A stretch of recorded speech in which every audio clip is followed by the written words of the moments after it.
Bem, boa noite a todos. Meu nome é Felipe Ayala, sou maestro no Conservatório de Música e Artes de Brasília. Bem, se você está aqui é porque com certeza você conhece o Conservatório de Música e Artes de Brasília, se você segue a página. Conservatório de Música e Artes de Brasília é uma escola de música que fica situada em Taguatinga, Distrito Federal, e é uma escola de música que visa o ensino técnico, né, um curso técnico dos instrumentos musicais, seja eles populares, eruditos, e também a área de canto. Trabalhamos com diversas práticas de conjunto também. E bem, neste mês nós vamos inaugurar aqui, estamos inaugurando nesse exato momento, um programa de lives que vai compreender bate-papos, entrevistas, palestras, que é o caso de hoje, é, até mesmo performances ao vivo, toda quinta-feira às 9 horas da noite, quinta-feira às 21 horas. Então já começa a colocar na sua agenda aí, começa a se programar, porque isso vai virar uma tradição a partir de hoje. E o convidado desta quinta-feira está entrando. Quinta-feira é o Rafael Ribeiro, o professor Rafael Ribeiro. Ele é professor lá do Conservatório De música, professor de piano, professor de matérias teóricas, professor de harmonia, de teoria, professor de história da música também. Uma rápida contextualizada. E Rafael, beleza? Bom, agora tá funcionando? Agora está perfeito. Legal. Tá ótimo. Então tá bom. Estou aqui fazendo as considerações iniciais, fazendo uma apresentação sua, até para quem não nos conhece, né? Ficamos um bom tempo aqui no perfil do conservatório sem promover essas atividades, e o objetivo desse programa de entrevistas e esse programa musical aqui que a gente vai adotar a partir de quinta-feira é exatamente mostrar um pouco do nosso trabalho, um pouco do que a gente tem a oferecer lá no Conservatório de Música. Então, o Rafael, ele é mestre em musicologia, bacharel em piano, ambos pela Universidade de Brasília. Formou-se no Conservatório Estadual de Música Renato Frateschi, em piano e violino, e a partir de 2010 diversificou sua atuação musical, enveredando pela composição, performance, regência e pesquisa musical. E aí, nesse último campo, ele investiga a relação entre política e música, observando normas públicas que afetam direta e indiretamente a vida dos músicos profissionais. Então, Rafael, seja bem-vindo a esse Obrigado. programa. Eu que Bem, agradeço aí. é muito legal a gente fazer isso aqui. A gente já trabalha já de longa data junto, né? Desde da UNB. Eu entrei na UNB foi em 2009, você acha que foi um ano antes, né? É, E desde então a gente vem trabalhando juntos, né? Tem um trabalho principalmente na área coral, né? Regência e correpetição, enfim. Bem, Rafael, antes de tudo, as pessoas estão chegando, ó, legal, temos 21 pessoas ao vivo aqui, o pessoal vai entrando, vamos só fazer umas preliminares aqui, super rápida, porque hoje a gente vai falar de Beethoven e super Napoleão, rápido. super rápido, que é um assunto que é relevante e eu pretendo, inclusive, abordar com todos os entrevistados aqui, porque a gente está num momento de crise, de pandemia, todo mundo é recolhido em suas próprias casas e a gente tem que... O músico ele tem que saber lidar, né, com essa realidade atual. Então, eu queria saber da sua parte, o que você tem feito, você é professor de música, como é que você tem feito aulas online, como é que você tem feito em relação à performance, como é que está a sua prática musical nesse momento de quarentena, Ah, digamos assim? eu costumava dizer que antes da quarentena eu trabalhava 16 horas por dia com vários projetos e agora eu estou trabalhando 15 horas por dia, deu para descansar um pouco. Mas É, piadas à parte, assim, a gente tem que se reinventar. Uma coisa acontece, a gente não pode deixar essa coisa parar. Então, a partir do momento que a gente perdeu algumas aulas, perdemos alguns concertos, alguns ensaios, a gente acaba é. criando apostilas, material de estudo, algumas lives, se dedica a alguns outros Sim. complementos que a gente pensa visando não só nos próximos 30, 60 dias, mas talvez nos próximos 5, 6 anos. A gente ganha conhecimento, planeja cursos a longo prazo e É. material para a gente entregar de volta para a sociedade daqui a um tempo. Exatamente. E, assim, na sua opinião, super rápido aqui, na sua opinião, talvez seja uma pergunta até difícil de responder brevemente, mas é interessante para quem está ouvindo aqui ter uma ideia, né, do nosso ofício musical, porque ele pode estar entrando assim numa situação que possa, de repente, ser complicada, e você falou interessante da questão da gente ter que se reinventar nesse momento, porque acho que a sociedade como um todo ela vai se modificar, vai se transformar por conta disso tudo, né? Então, como que você vê a nossa vida de músico, a vida do artista nesse pós-pandemia? Não, sinceramente, eu não acho que muita coisa vai mudar, não. A gente vai Né? ter que adotar alguns cuidados no futuro próximo, né? Apesar de a tendência é que as atividades voltem a pouco, mas ainda assim a gente tem risco de pegar um vírus e tal, o HN1, por exemplo, ele ainda tem gente pegando o vírus vira e mexe. Então a gente vai ter que adotar, sim, alguns cuidados, mas num grande prazo, eu acho que as coisas vão voltar ao normal, nós vamos fazer orquestras, nós vamos continuar fazendo ópera em Brasília, vamos voltar a fazer concertos, vamos continuar produzindo arte. Mas eu acho que vai ser um ponto positivo para os artistas, porque esse meio digital ele não estava explorado pelos artistas ainda. Era uma coisa que outros empreendimentos usavam muito, gamers, designers, mas não músicos. Os músicos se valiam muito da presença in loco dos seus concertos, e agora as modalidades de palestras online, de concertos e recitais online podem se tornar uma atividade no futuro, sim. Eu acho que vale a pena. É engraçado, né? Quem que poderia imaginar que isso fosse acontecer? Desde o ano passado, estava nos programas das grandes orquestras, dos grandes coros, e, enfim, vários artistas colocaram na sua programação exatamente o compositor que vamos falar nesta noite, que é Beethoven. Esse ano era para ter sido o ano Beethoven, o ano dos 250 anos. Nossa, quantos concertos, quantos projetos bonitos foram cancelados. Por exemplo, tem o exemplo aqui de um coro O Madrigal, da né? cidade. O Cantus Firmus, Cantus que foi, Firmus, né? que foi convidado a fazer um concerto, né, Em Berlim, fantástico, né? em Berlim, para cantar a Nona Exato. Sinfonia. Que, aliás, uma curiosidade, eu não sei se você tá atento aí, exatamente hoje é aniversário da estreia da Nona Sinfonia, você sabia disso? Olha só, legal, curioso Foi isso daí. composto exatamente num dia 7 de maio. Composto ou E estreado? estreado É, no dia estreou exatamente no dia 7 de maio. Então, Michael enfim, Umlauf, o regente da estreia.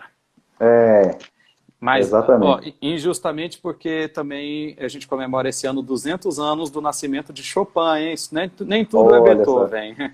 Mas, com certeza, Beethoven ele está aí 100 no anos panteão, né? do Nepomuceno também. Também, exatamente. É um ano que tem bastante margem para comemoração. Sim, Logicamente, assim, Beethoven tem a sua importância, a gente não pode negar, e quem estuda música um pouquinho mais a fundo, principalmente obras sinfônicas, sabe o peso que ele tem na geração da música orquestral no século XIX e do século XX, né? As tendências que ele provocou de alargamento da orquestra, de mudança de forma das formas clássicas, sem sombra de dúvida, ele foi uma pessoa revolucionária. E eu acho que esse é um é, tema que não pode faltar nessa abordagem. Beethoven ele foi um revolucionário verdade. numa época marcada por revoluções também, ou melhor, por uma grande revolução que depois disseminou várias outras, desencadeou várias outras revoluções na Europa toda. Exatamente. Por isso que eu escolhi o tema de hoje para falar justamente da relação entre duas pessoas que são consideradas gênio, cada Uhum. um no seu ramo, né? Que Napoleão Bonaparte ele é considerado um gênio das manobras militares e Beethoven Aham. considerado um gênio da música, e não é à toa. Mas para a Antes, gente entender... pode falar. não, só para agora meio que contextualizar, para de repente quem chegou no meio da live, e aí já para te passar a bola em definitivo. Então, esse é um programa de lives que está estreando a partir desse momento, e feito essas preliminares agora, vou dar a palavra agora para o Rafael, que cada professor vai trazer uma abordagem sobre um assunto determinado. Hoje, escolhemos um formato de uma espécie de mini palestra, digamos assim. O Rafael vai tratar exatamente do que ele acabou de dizer aí sobre a relação de Beethoven com Napoleão Bonaparte, né? E, assim, pensando Beethoven e Napoleão Bonaparte, assim, de uma forma geral, quando a gente pensa entre os dois, não tem como não deixar de vir à cabeça a heroica, né? Porque Beethoven escreveu uma dedicatória, isso é uma coisa que é amplamente divulgada, muita gente, todo mundo conhece essa história. Vou né? tratar disso também. Beethoven, com certeza. Então, eu estou falando aqui mesmo que um spoiler, digamos, do que você vai falar, né? Com certeza você vai falar disso, e não dá para a gente dissociar a imagem dos dois. Então, agora com vocês, o Rafael Ribeiro vai trazer, então, esse assunto, né? O que Napoleão Bonaparte poderia ter influenciado no estilo de composição, na forma, até mesmo no caráter de suas obras, que com certeza tem muita coisa aí para você falar. Eu quero deixar aqui um convite para todo mundo. Hoje, infelizmente, uma live de Instagram, ela tem que ser curta, não dá para a gente apresentar muito material, e eu tenho uma palestra aqui de mais ou menos 1h e pouquinho. Se você quiser ver a palestra completa, diga aí, dá um like aí depois, se inscreva no canal. Brincadeira. Mas só diz aí se quer, porque eu posso preparar o material e colocar no YouTube. Eu já preparei... durante a fala dele... Desculpa, Rafael. Durante a fala dele, façam perguntas, porque se no finalzinho, se sobrar tempo, de repente a gente pode falar, ou só o Rafael pode falar e pode esclarecer qualquer coisa. Legal. Então, olha só, também mais um detalhe, também, como é uma palestra, aqui agora, rápida, não tem como eu mostrar para vocês exemplos musicais. Então, eu preparei no YouTube uma playlist pública, se você colocar lá palestra... Reflexos de Napoleão Bonaparte na obra de Beethoven, que é o título da palestra, você vai encontrar uma playlist com as principais obras influenciadas, ou que eu vou falar durante a palestra. Então, é uma lista de quase 30 músicas ao longo da vida de Beethoven, então todas marcadas, não só de Beethoven, mas de outros agentes que estavam envolvidos nessa cena. Antes de eu falar de Beethoven e Napoleão, é preciso que que a gente entenda o que estava acontecendo, para entender a importância deles como um caráter revolucionário. A Europa, naquela época, ela vivia a era das monarquias absolutistas, né? Também chamado despotismo esclarecido. Isso significava que um governante, ele assumia o seu caráter de um ditador mesmo, e dotado de todos os poderes possíveis para governar. Ele comandava todas as partes da vida de uma pessoa, mais ou menos, né? Mas todo o caráter econômico da nação, o caráter social, o caráter jurídico, o caráter militar da nação, ele emanava tudo. Todo mundo ficava submetido às vontades, os caprichos, os gostos, as opiniões desse governante, até mesmo a religião.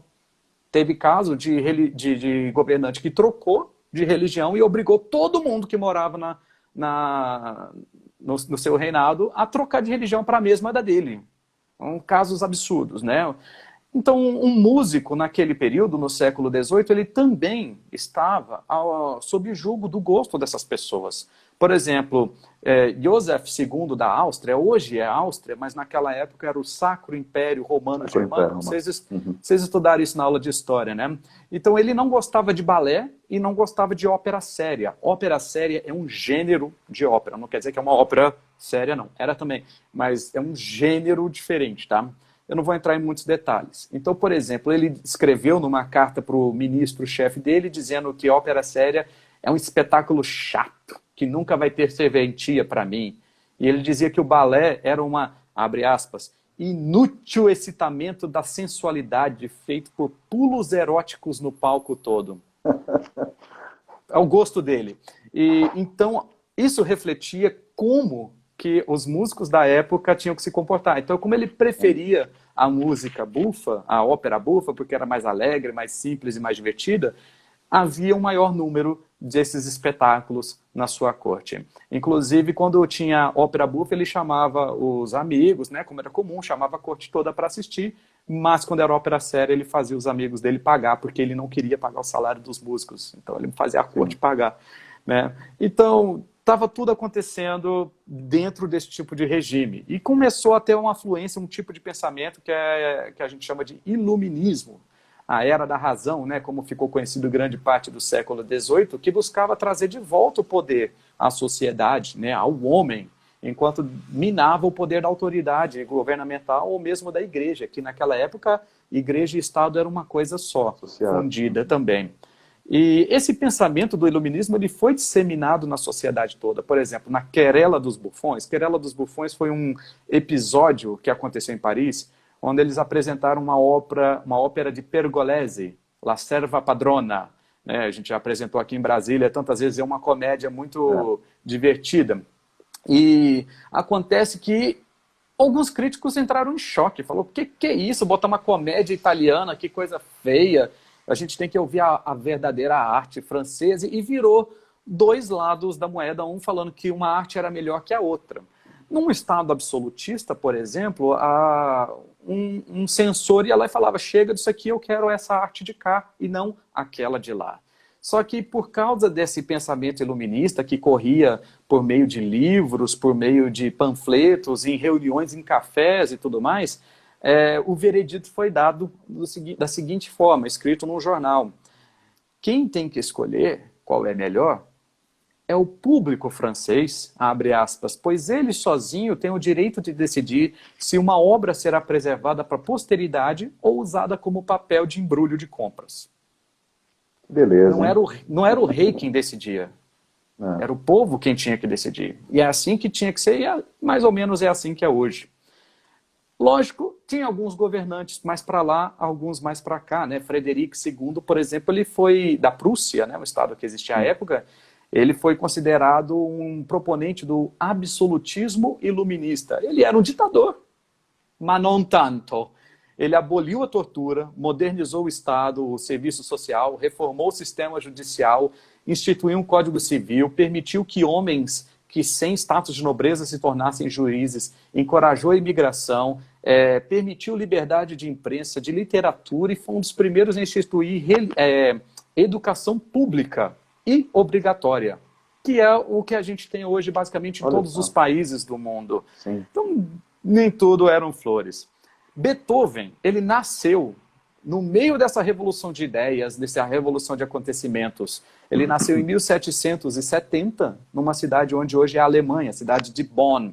E o pai dele obrigou ele a estudar piano para ser um Mozart novo. O pai dele gostava do Mozart, da atenção que o Mozart tinha no mundo, e queria que o Beethoven fosse um igual. Ele chegou a mentir, por exemplo, nos cartazes. Beethoven ia se apresentar e ele falava, olha, esse aqui tem 6 anos de idade, olha o tanto que ele é um gênio. Mas era uma mentira, Beethoven tinha naquela época 7. Escândalo, né? Não, mas não tira o motivo de que ele é um gênio também, 7 anos já fazendo concertos públicos, né? Quem me dera. Beethoven decidiu estudar com Mozart, de tanto o pai falar. Quando tinha 17 anos, ele foi para Viena, onde Mozart morava.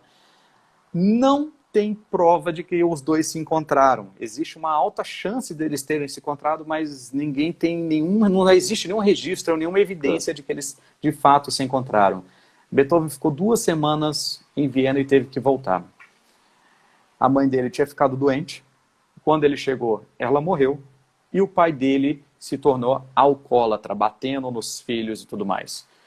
Beethoven, com 17, 18 anos, teve que segurar a família toda, teve que trabalhar para poder sustentar os irmãos, sustentar o pai, teve que entrar na justiça contra o próprio pai para poder pegar a pensão do Estado, porque ele gastava o dinheiro todo comprando bebidas, ele teve que entrar na justiça para pegar esse dinheiro e conseguir cuidar dos próprios irmãos.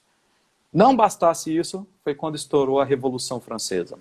E a Revolução Francesa, ninguém sabe também, os historiadores não têm um motivo claro de por que estourou. O povo estava muito insatisfeito e tomaram o governo. Já apontaram desigualdade social, ideias políticas, ideias econômicas do iluminismo, fatores ambientais. O povo estava passando fome, deu uma seca, perdeu as comidas, o povo passou fome e quis jogar a culpa no governo todo. Pode ser irresponsabilidade financeira do governo, que gastava mais dinheiro com uma coisa do que com a outra. Altos débitos, a dívida do Estado francês naquela época era gigantesca. Enfim, tudo isso pode estar relacionado e provavelmente está relacionado para explicar as causas da Revolução, que durou 3 anos de conflitos de um lado e do outro. Em 1792, quando acabou a Revolução Francesa, Beethoven decidiu se mudar para Viena. Haydn, Joseph Haydn, convenceu ele: sai de Bonn, cidadezinha pequena, vem para a capital, vem ter aula comigo. Mozart está morto mesmo, bora para lá. E o Beethoven foi para lá, para Viena, começou a estudar com Haydn, começou a frequentar os salões da nobreza vienense, ele adquiriu postura, ares aristocráticos, né? Ele dizia ser descendente de uma família nobre, para você ter ideia. Lembra que ele era de uma cidade do interior.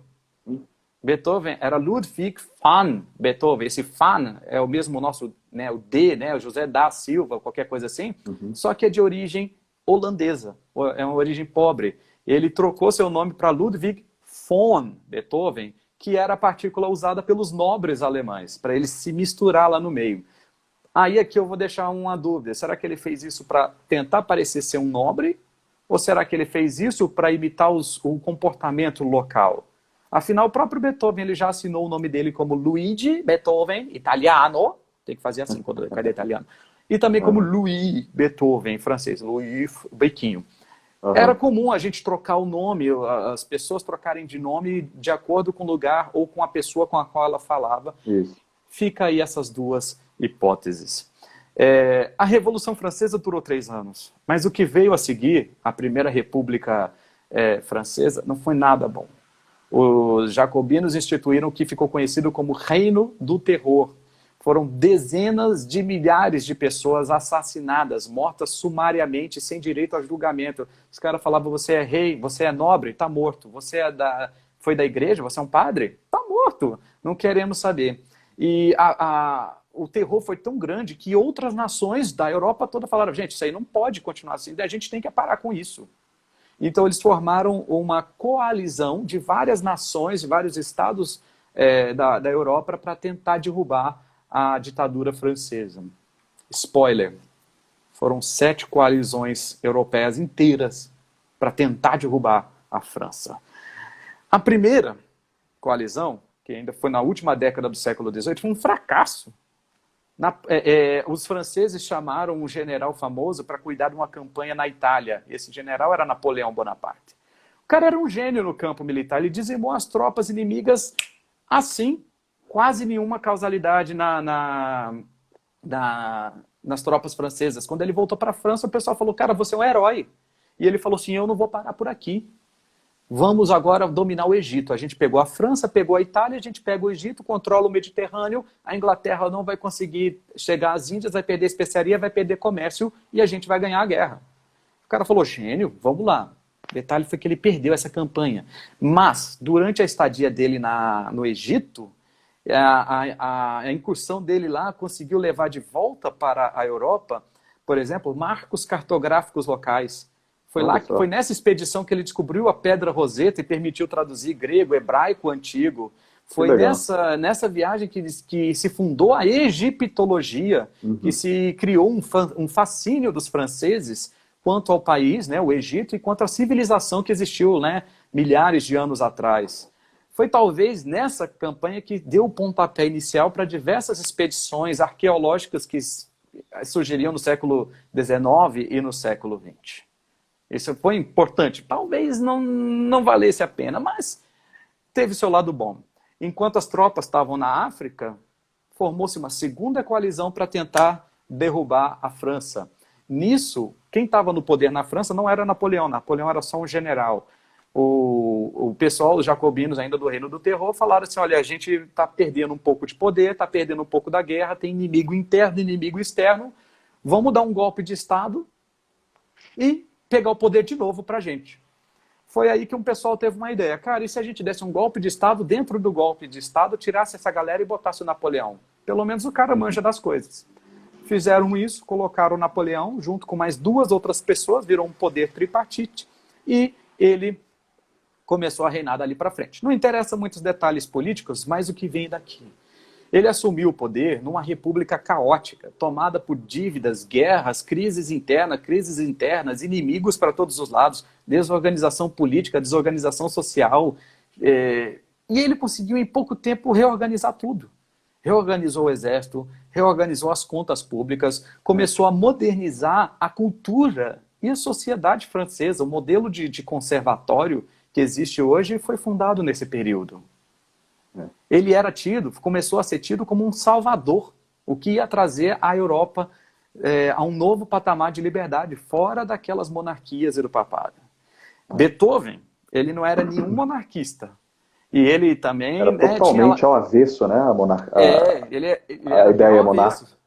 Exatamente. Mas ele sabia que a República Francesa não era o caminho certo. A Revolução Francesa acabou tendo um certo excesso, né, com algumas dezenas de milhares de pessoas sendo assassinadas.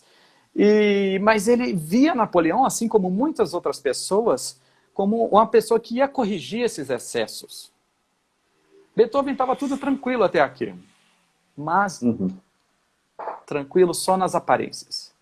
Em 1802, bem no comecinho do século, Beethoven escreveu uma carta para o irmão dele, que ficou conhecida, os historiadores deram um título para a carta, chamado O Testamento de Heiligenstadt. Vocês encontram essa carta na internet facilmente. Foi nessa carta que Beethoven estava desabafando para o irmão dele sobre um problema que acho que todo mundo já sabe. Beethoven estava ficando surdo. Já tinha 6 anos que ele estava ficando surdo, e ele tinha ido em médico, nada estava adiantando, ele estava se afastando das pessoas, e isso gerou uma crise depressiva suicida em Beethoven. Imagina, você precisa da sua audição, você é um músico.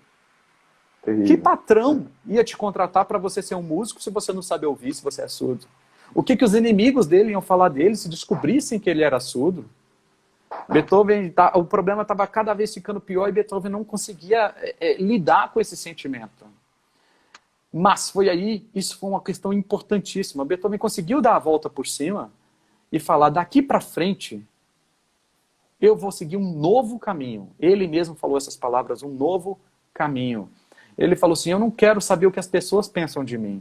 Eu não quero saber o que as pessoas pensam da minha arte. Eu não quero saber o que um patrão vai pensar da minha obra.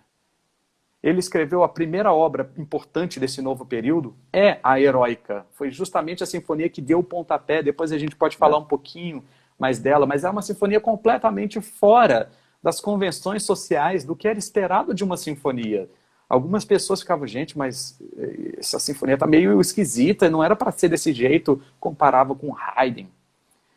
Tá certo.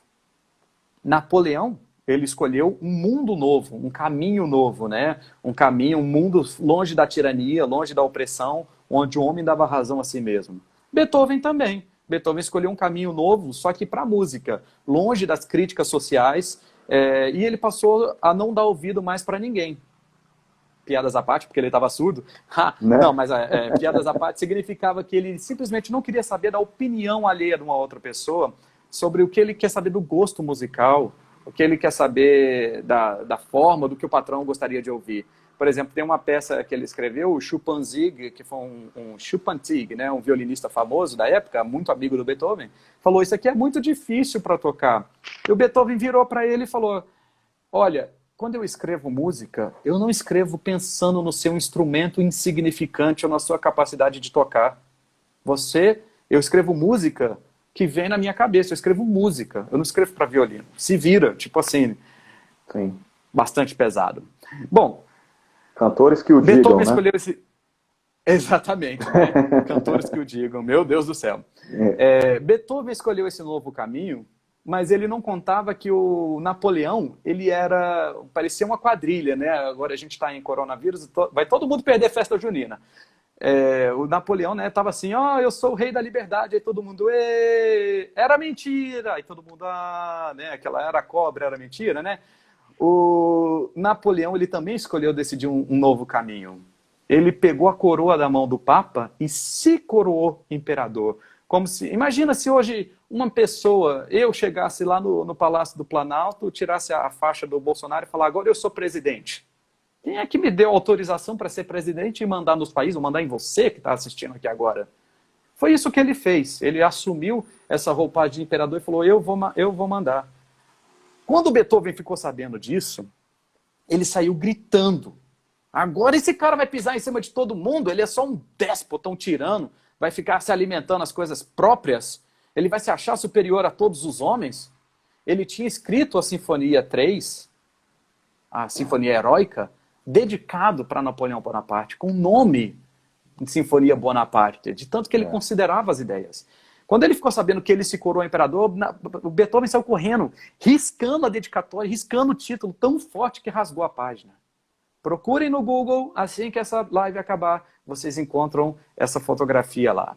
Fantástico. E dizem sobre isso aí que ele chegou a riscar com faca. Eu não sei se isso aí é verídico ou não, se é lenda ou não. Eu acho que foi a ponta da pena era de metal, algumas. Então acho que ele só riscou mesmo, porque dá para ver o risco, mas riscou tanto que acabou rasgando. Rasgando, A sinfonia ele depois deu o nome de Sinfonia Heróica.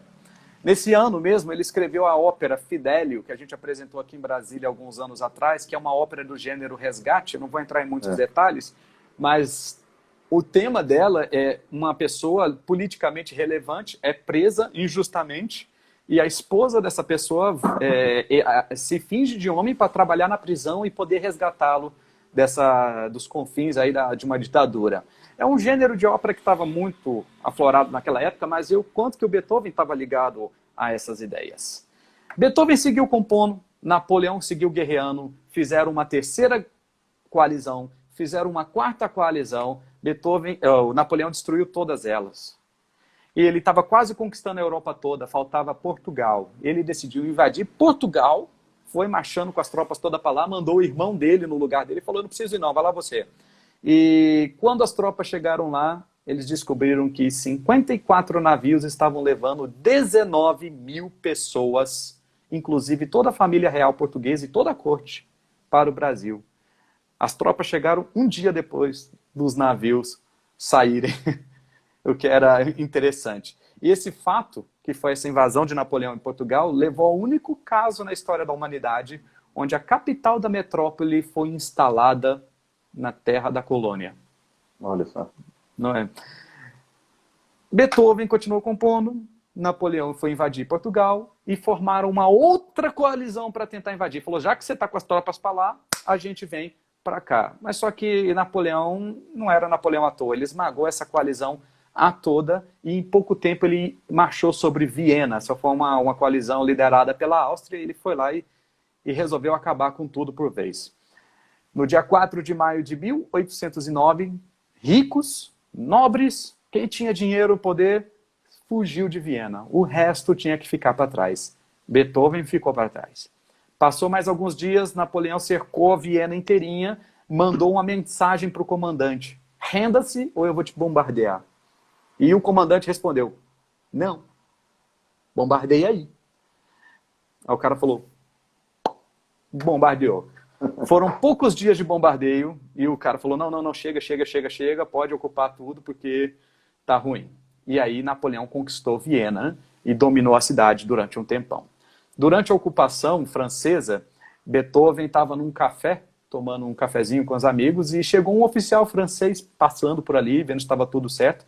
Beethoven saiu na hora, gritando, enfiando a mão na cara dele, do oficial francês, com arma na mão e tudo, falando, se eu fosse um general e eu soubesse de estratégia militar, o tanto que eu sei de contraponto, eu ia fazer você ter um trabalho, eu ia fazer seu salário render alguma coisa.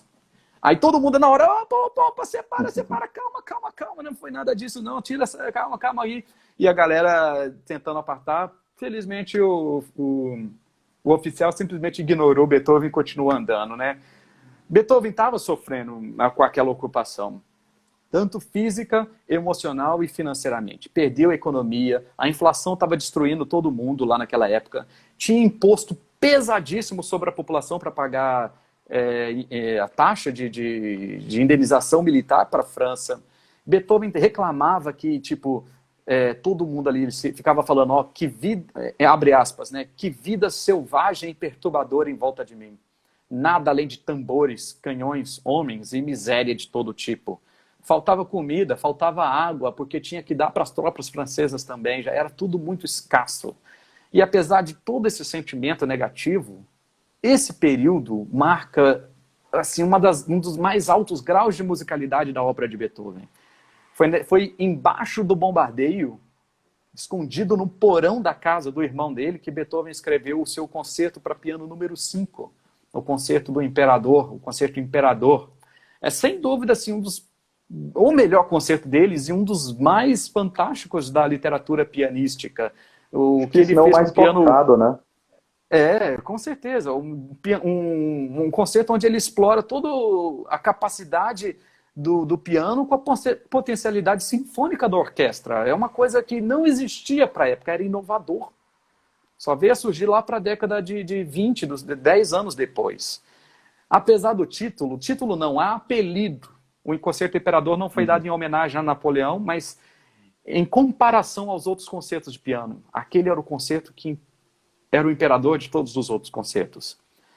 Entre as pessoas que fugiram de Viena naquela época, estava o arquiduque Rudolf, filho do rei e amigo e patrono do Beethoven. Beethoven dedicou muitas obras a ele, eu não vou entrar em detalhes, mas uma dessas obras que ele compôs e dedicou foi a sonata Le Adieu, né, a sonata do adeus, que é a sonata, se não me engano, número 26, que é belíssima, é quase uma sonata programática.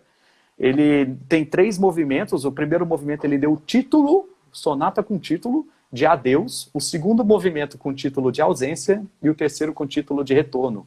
Outra novidade. Você tem o ano de composição dela? 1809. Ah, tá. Ainda sobre... Depois da pastoral, né? Hã? Depois da pastoral. Depois da isso pastoral, ele já tinha composto a pastoral. Uhum. Já tinha composto a pastoral, a quinta, sexta pastoral e a fantasia coral. Exatamente. Que foi antes da invasão francesa. Uma outra peça que ele escreveu, né, as ideias militares dele estavam tão grandes que ele escreveu 4 marchas militares nesse período, 4 marchas para a banda militar, né? E ele escreveu uma obra fantástica, que é Egmont. Egmont é uma peça incidental inspirada numa peça de teatro de Goethe e que trata justamente da exaltação do sacrifício heróico de um homem que foi condenado à morte justamente por tomar uma posição assertiva contra um governo opressor. Tudo a ver com a época. E é uma peça fantástica. Eu não vou entrar em muitos detalhes, se sobrar um tempinho a gente fala, mas ela tem um caráter tão forte que ela se tornou o hino não oficial da Revolução Húngara de 1956, quando o povo húngaro se levantou contra o regime socialista que estava em vigor na Hungria. Vou só dizer também que essa peça, ela meio que antecipa o gênero poema sinfônico, que foi inaugurado por Franz Liszt 40 anos depois. Beethoven já estava antecipando tudo isso. Era o revolucionário mesmo, né? Com certeza. Foi a guerra, a revolução causou uma revolução nele. Em 1811, ele se apaixonou por uma mulher, e tem suspeitas de que ela seja uma mulher chamada Antoni Brentano, e ela era casada, aristocrata e mãe de 4 filhos. O relacionamento dos dois estava indo muito bem, os dois estavam muito apaixonados, mas ela chegou a falar assim: eu vou largar meus filhos e meu marido por você. Beethoven falou assim: cara, para tudo. Como é que eu vou ficar com você? Como é que vai ficar a minha imagem na sociedade? Eu sou conhecido com a nobreza, com o pessoal rico. Como é que eu vou me relacionar com uma mulher casada? Com uma mulher com mãe de 4 filhos? Uma mulher que decidiu abandonar os próprios filhos? Como é que você vai ser vista pela sociedade fazendo esse tipo de coisa? Não, o divórcio naquela época era uma coisa muito, mas muito difícil de se conseguir e raríssimo ainda de conseguir. Não tinha como. E aí o Beethoven falou: é melhor que a gente termine. Só que ele gostava tanto dela que ele acabou entrando numa crise depressiva de novo. Em 1813 ele estava num estado tão crítico que ele não conseguia compor mais nada. Foi aí, no ano seguinte, 1814, que o amigo dele, Metzel, aliás, 1813, Metzel, o amigo dele, que inventou o metrônomo. Pode xingar, gente, eu sei que vocês odeiam o tec, tec, tec, tec, foi ele que inventou, amigo do Beethoven. Aliás, esse assunto aí do metrônomo na música de Beethoven rende também uma outra palestra inteira, né? Tem muita coisa Mas legal aí pra falar. o Médici ele falou para ele, cara, por que você não compõe uma música celebrando uma das vitórias contra Napoleão, né? Naquele período teve duas vitórias importantes sobre Napoleão, uma em 1812, todo mundo já pensou em Tchaikovsky aí, Né? óbvio que é, né, a abertura de 1812 sobre Napoleão, e essa de 1813 foi uma batalha importante. A vitória de Wellington, que é o nome da peça, apesar de celebrar um importante marco na campanha, sem sombra de dúvida, a pior obra grandiosa de um grande compositor. Com absoluta certeza. Eu lembro de ouvi-la quando eu era moleque e eu falava, velho, esse Beethoven aqui tá meio, né, meio coisado, né? O cara tá escrevendo no meio da depressão, sem dinheiro, dá nisso também. Rapaz, essa obra fez um sucesso gigantesco, provando que o que dá dinheiro é música ruim desde sempre, até hoje, né? Até hoje, né? Até hoje. Cara, Beethoven nunca fez um sucesso tão grande, nem nunca ganhou tanto dinheiro quanto aquela música. Tá certo que ela foi composta e executada num momento quando o orgulho austríaco estava inflado, artificialmente inflado, por causa das condições da guerra.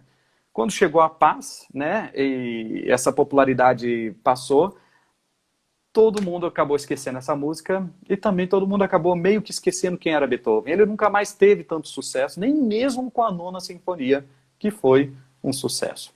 A guerra acabou, Napoleão foi preso e em comemoração ele fez uma canção nacionalista chamada Germania e umas outras 3 canções nacionalistas também. Mas eu falei que a guerra acabou? Risca. Napoleão fugiu da prisão, voltou para a França, reorganizou o poder, reorganizou as tropas e começou a campanha à guerra de novo, depois de ter sido preso, que estava tudo desmantelado. Se isso não prova que o cara é um gênio, eu não sei o que é. Um líder nato, né? Só que aí, dessa vez, a 7ª coalizão conseguiu derrotar.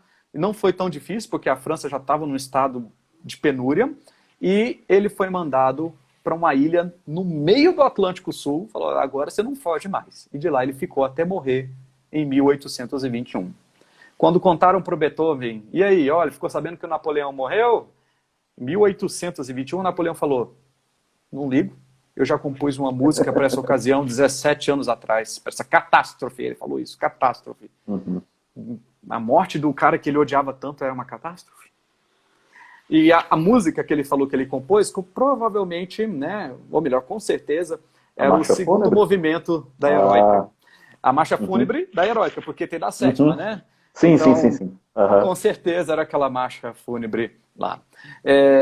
3 anos depois, em 1824, Czerny, que foi um ex-aluno do Beethoven, surgiu o tópico, né, do Napoleão no meio de uma conversa, né? E que nem aqui, né? Vira e mexe nos Facebook da vida, aparece Hitler em algum lugar. Então apareceu um tópico do Napoleão na época e o Beethoven falou, Napoleão?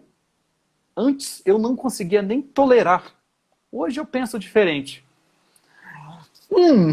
Pensa diferente, né? O cara que gostava, depois passou a não gostar e agora fala, né? Muda a história, né? Eu acho que o Beethoven ainda tinha aquela desilusão, né? Pô, o cara prometeu e não fez. Sim. Se a gente parar para olhar, Beethoven e Napoleão Bonaparte, eles eram 2 gênios com muita semelhança. Cada um compositor e um ditador. Ambos eram estrangeiros. Eles não eram oriundos da cidade onde eles fizeram a carreira. Né? Napoleão era da Sardenha e Beethoven era da Alemanha. E Napoleão foi para a França e Beethoven foi para Viena. Os 2 eram nascidos sem sangue nobre, vivendo e trabalhando entre as elites, mas não por serem elite. E eles só conseguiram ascender por causa da genialidade deles, por causa da determinação dos 2. Ambos têm um caráter revolucionário de quebrar com as coisas que estavam andando, eram autodidatas, perseverantes e marcantes. Ambos gravaram o seu nome na história do mundo ocidental. Um porque tentou unir o mundo por meio da força, e o outro porque tentou unir o mundo todo por meio da arte. Ambos eram o retrato do homem modelo do iluminismo, autocentrado, determinado. E uma semelhança é que um não gostava do outro, quando a gente vai ver a psique mais a fundo. Napoleão, por exemplo, ele não gostava da música como uma expressão universal, da forma que Beethoven gostava. Ele mostrava afeto só pela música que ele gostava, incluindo aí músicas revolucionárias, né? Um amigo dele que cantou uma música para ele, uma música inglesa, né? O Napoleão, e eu vou ler aqui o texto desse amigo dele. Quando eu terminei, Napoleão disse que foi a área inglesa mais bonita que ele tinha ouvido. E eu disse que não era uma área inglesa, era uma balada escocesa. E não inglesa, né? E Napoleão retrucou. Eu achava bonita demais para ser inglesa mesmo. A música deles é ruim, a pior do mundo. Dá para ver o ranço que ele tinha, né? Napoleão falava, inclusive, mal da música francesa. Para ele, a música francesa era tão ruim quanto a inglesa. Aliás, quase tão ruim quanto a inglesa. Que só a música italiana salvava. Só eles podiam compor uma ópera, né? Beethoven, por sua vez, né? Napoleão era um conquistador, um político que não gostava da música com essa expressão. E Beethoven era um músico que não gostava do trabalho do Napoleão. Ele repudiava a tirania, repudiava a prevalência de um homem sobre o outro homem.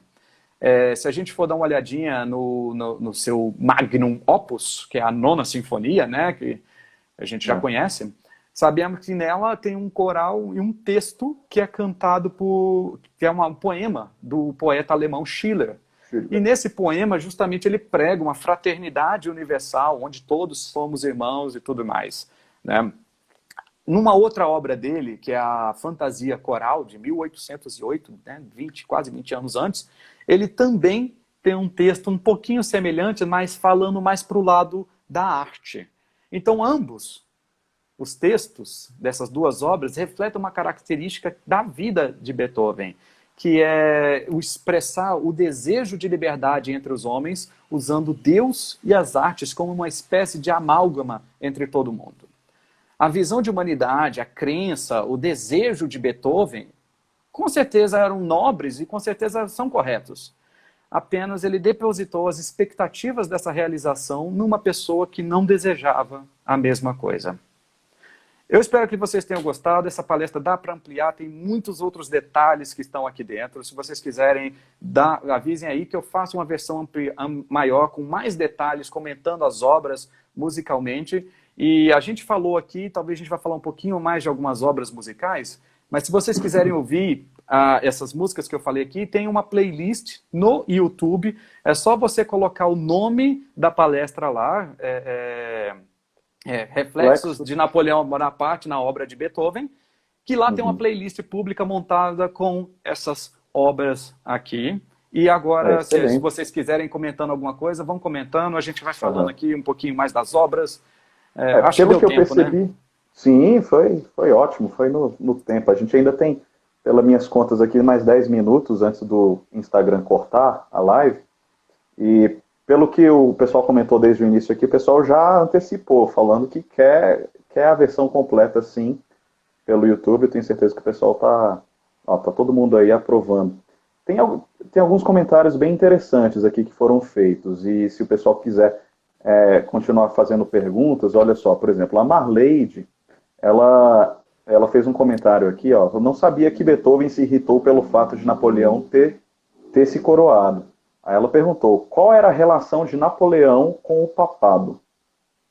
Olha, quem nomeava o imperador, esses detalhes históricos aí eu vou deixar para os professores de história, mas quem tinha a tradição de nomear um imperador era a Igreja Católica, era o Papa, né, o papado. Então Napoleão, ele foi na mão do Papa, pegou a coroa e botou na própria cabeça e falou, tipo, você não manda em mim, quem manda em você sou eu. E pelo que se diz, né, ele se autoproclamou como imperador, né, na frente e de costas, dando as costas ao Papa, né, e o Papa depois só falou, enfim, esqueci a frase em latim lá, mas está consagrado como imperador. Este é o imperador de vocês, alguma coisa assim nesse sentido. O imperador sou eu, né? O imperador c'est moi. Mas tem um pouco dessa relação. Eu sei que os jacobinos, eles execravam qualquer relação com a igreja e foi uma perseguição danada. Eu acho que Napoleão, ele pelo menos tentava deixar essa relação, né, bem dividida, mas não sei se houve uma perseguição. Mas ficava claro que tinha uma rixa ali. Ele falava, o poder que era da igreja agora é meu também. Legal. Legal. O Breno tá aí nessa live. Legal, Breno, que você tá aí com a gente. Fala, cara! E o Breno fez um comentário interessante aqui também. Ele falou: encontrei um fato interessante. Em 1808, Beethoven recebeu uma proposta de Girolamo Bonaparte para ir trabalhar como mestre de capela da sua corte em Castel. Foi Mas, sim. em contrapartida, 3 nobres vieneses. Isso é um fato interessante, não dava tempo de abordar tudo. O Beethoven, ele tinha inclinações para o Bonaparte, sim. E houve uma oferta para ele trabalhar para um irmão do Bonaparte. E Beethoven estava querendo ir. Ele iria mesmo. Só que o que aconteceu foram que os patronos dele em Viena, né, o Leibowitz, o Rudolf, fugiu o nome do outro, eles se juntaram e fizeram uma vaquinha e falou: a gente te paga 4.000 florins por ano e você tem uma única contrapartida para receber esse dinheiro. Você deve ficar em Viena e não deve aceitar aquele trabalho. Deram o dinheiro sem nenhuma obra, sem nenhum trabalho. Beethoven podia receber o dinheiro sem trabalhar. Acontece que aí Beethoven falou: vou ficar. Mas aí logo depois houve a invasão. Leibowitz faliu. O outro cara, que eu esqueci o nome, morreu. Ele caiu de um cavalo e se acidentou e morreu. E o Rudolf estava numa posição delicada. Acabou que a partir de 1810 ninguém pagou esse dinheiro aí que o Beethoven topou trocar os trabalhos aí. Um fato curioso também. Tem outra pergunta aqui que fala da relação que está relacionada aos dois.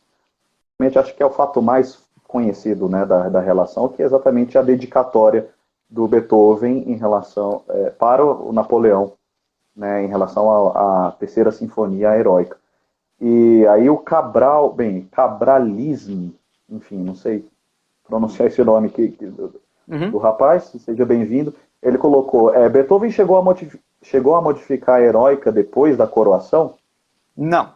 Beethoven só trocou o título. A sinfonia tinha um título de Sinfonia Bonaparte e era dedicada a Napoleão Bonaparte. São duas informações diferentes. Uma coisa é você dedicar a obra a alguém, outra coisa é você botar um título nela. E ela tinha essas duas características. Então, Beethoven ele acabou tirando o título e acabou pegando o título de Sinfonia Heróica, e a dedicatória foi para o príncipe Leibowitz, que pagou os direitos da obra depois, mas essa foi a única modificação na estrutura da sinfonia. E ele adicionou uma pequena frase, né, também, né?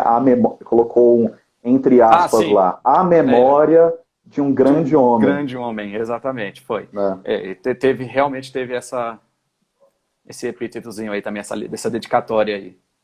Mas em termos musicais não houve alteração. A obra é magnífica, vale a pena ser ouvida completamente. E um fato curioso, ele começou a escrever pelo quarto movimento. O quarto movimento foi o primeiro que ele escreveu. Baseado nas criaturas de Prometeus, né? Nas criaturas e nas variações para piano, né? O Opus 30, o Opus 33, que é Ctrl-C, Ctrl-V em versão orquestra. Quase isso, mas é bem pam-pi, né? Ele começou pelo quarto movimento, mas é curioso. Mas o primeiro e o segundo... São monstros, né? Até Nossa então, senhora, é o que define a sinfonia para mim, é aquele primeiro e segundo. O primeiro movimento, se você pegar da capo, considerando todas as repetições, os ritornelos, todo, é um movimento com maior duração. Só o movimento já tem uma duração maior do que qualquer sinfonia clássica composta até então, né? Qualquer não, mas a maioria, né? Tem umas a grande maioria, com certeza. A média de uma sinfonia clássica, realmente, os 3/4 movimentos, realmente não dava o que dá o primeiro movimento na Heróica. Com as repetições, realmente. E ele desenvolve, ele coloca um tema no meio do desenvolvimento. O desenvolvimento é para desenvolver os temas que já existem. Ele vai lá e coloca um novo. E que desenvolve na coda. É tipo, eu quero realmente mudar o que é uma sinfonia, né? E aí tem aquele episódio da trompa, né? Que é um Sim, episódio fantástico também, uma do aluno dele, curiosidade né? do aluno, exatamente, que a recapitulação ele já antecipa, Isso. coloca, enfim, é uma coisa que dá pano para manga, todo mundo pode pesquisar isso aí. Tem mais alguma pergunta aí? Se não tiver, eu falo desse episódio aí. Bem, acho que não, pode falar. Tem uma O... pergunta aqui, mas é associada a outra coisa. Tem uma pergunta do Vitor, mas eu acho que ainda dá tempo de falar. Mas certamente foi uma sinfonia que rompeu paradigmas, né? E é tida por muitos como a primeira obra que já está colocando um pezinho no romantismo, né? Com certeza, Não é a primeira sinfonia completamente romântica, porque o terceiro Não, movimento dela, né? Mas exatamente. ela tem os elementos românticos lá dentro, ela tem dissonâncias fortíssimas, né? Inclusive com essa da trompa, aquele acorde das cordas lá, bizarro. Ela tem, por exemplo, a primeira sinfonia do Beethoven que trata de expansão instrumental, que ele coloca 3 trompas ao invés de 2. E o pessoal, meu Deus, você vai colocar 3 trompas ao invés de 2? Ele falou assim, não Uhum. só vou colocar 3 trompas, como eu vou dar um solo para 3 trompas numa sinfonia. Segura, baby, beijo no ombro, tchau. É basicamente bastante coisa nessa sinfonia. Hein? Quem não assistiu, assista. Sim. Confira lá então essa playlist que o Rafael recomendou, tá no YouTube, com o título da live, não é isso, Rafael? Isso, eu montei essa playlist muito rápida, tá? Então eu não peguei assim as melhores obras, não, foi só assim, todas as obras que eu fui falando aqui, elas estão Só jogou lá. relacionadas lá, alguma gravação Uhum. relevante boa delas, algumas, eu Uhum. só tenho uma gravação, algumas peças, mas só botar o nome da palestra lá, vocês encontram a playlist com essas daí. Uhum. Tem uma pergunta do Vitor que ele fez lá atrás, mas eu quis deixar mais aqui para o final, porque aqui já foge um pouco com a relação de Beethoven e Napoleão, mas Uhum. especificamente relacionado a Beethoven. Ele perguntou se Beethoven chegou a ficar completamente surdo. Acredito que sim, Tudo indica acredito que que sim, sim. né? Tudo indica que sim. A surdez dele não foi imediata, foi progressiva. Ao longo da vida dele, ele foi ficando surdo, cada vez mais surdo, e provavelmente no final da vida dele, ele já estava completamente surdo. Ninguém sabe a causa, tem Uhum. muitas e muitas e muitas estimativas, né, hipóteses jogadas aí por especialistas médicos que Uhum. leram, como é que é o nome? Detalhes, relatos médicos, testemunhos, descrição de sintomas, coisas desse gênero. Então, ninguém sabe Uhum. exatamente o que ele teve. Já falaram que foi cirrose hepática, sífilis, hepatite infecciosa, envenenamento Uhum. por chumbo, sarcoidose, doença de Whipple. É Ninguém muita sabe. possibilidade. É É. muita possibilidade. Eu não tenho exame, né? Não dá para fazer.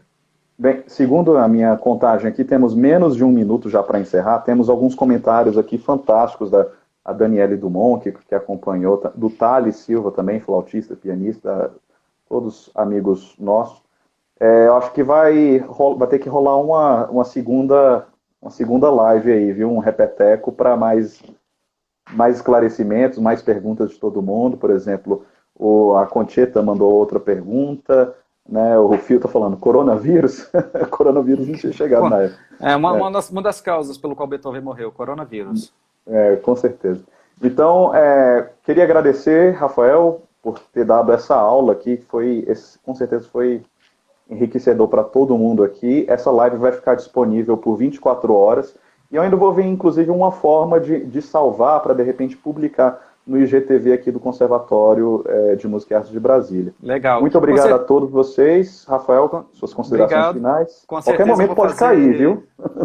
Com certeza eu vou fazer um update, vou fazer uma palestra mais longa, com mais informações, falando dos personagens que estão em volta dessa história toda. Tem muita coisa interessante que eu não falei aqui hoje. Colocar imagens, diagramas, detalhar um pouco mais as campanhas de Napoleão. Tem coisa incrível, dá pano para manga e, quem sabe, colocando uns trechinhos musicais para a gente ir acompanhando ao longo da discussão.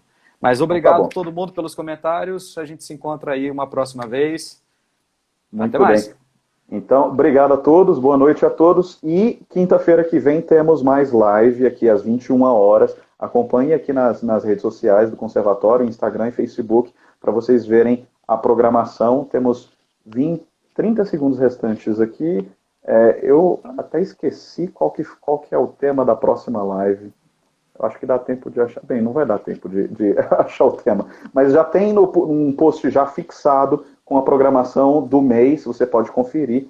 Quinta-feira que vem, às 21 horas, te espero. Música na melhor idade. Música na melhor idade com a professora Maria Cristina. 3, 2, 1, acabou.